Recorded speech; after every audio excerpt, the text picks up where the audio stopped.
TV. Welcome to today's news. So we give you the summary of today's news. How do you really get a feel for a country?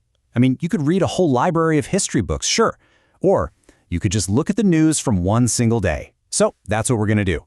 We're taking the pulse of Nigeria through its headlines, all from the same 24 hours. Let's see what story it tells. Okay, so right off the bat, we start with some big, positive economic news. The nation's financial cushion, its foreign reserves, they're stronger than they've been in 7 years. It's the kind of headline that makes you think, okay, things are on the right track. But hold on, because that's only one piece of the puzzle. Because on that exact same day, the headlines are also telling this story, a horrifying attack on a place of worship, an act of violence and pure fear that just completely shatters that picture of stability we were just looking at. And then, just like that, we swing right back.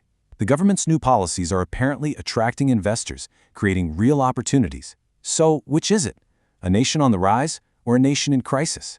As we're about to see, the answer is a really complex and challenging both.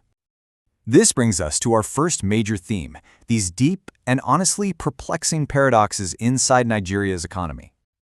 I mean, it's a question that almost doesn't make sense, right? How can you have these soaring numbers on one hand and then widespread hardship on the other, existing side by side? Let's try and break it down. First, just wrap your head around this number. Over $46 billion in foreign reserves. That is a massive figure that signals a strong foundation, and you better believe it gets international investors to sit up and pay attention. And this slide just lays out the two sides of the coin perfectly. On the left, you've got that international interest. Global oil giants are literally lining up. But on the right, you see the reality at home, and it is stark. A majority of the country's power plants are just offline. You can't build a strong internal economy in the dark. And here we have the official word from the top.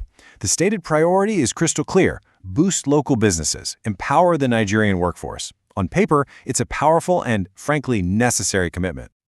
But that commitment is smashing up against some very hard realities on the ground. University lecturers haven't seen a meaningful pay raise in 15 years. Retired telecom workers are out protesting for pensions they're owed, and the very companies that connect the country are watching their own costs skyrocket into the trillions. You see, this points to a massive disconnect between that big macroeconomic picture and what life actually feels like for millions of people. Now, this whole theme of contradiction, it doesn't stop with the economy. It bleeds right into another critical area, the nation's security. Okay, look at this figure, nearly 145 billion naira. That is how much has been spent on something called the Safe School Initiative, an enormous investment with a very, very clear goal: keep students safe. And yet on this one day, This is Child TV. Please comment and follow.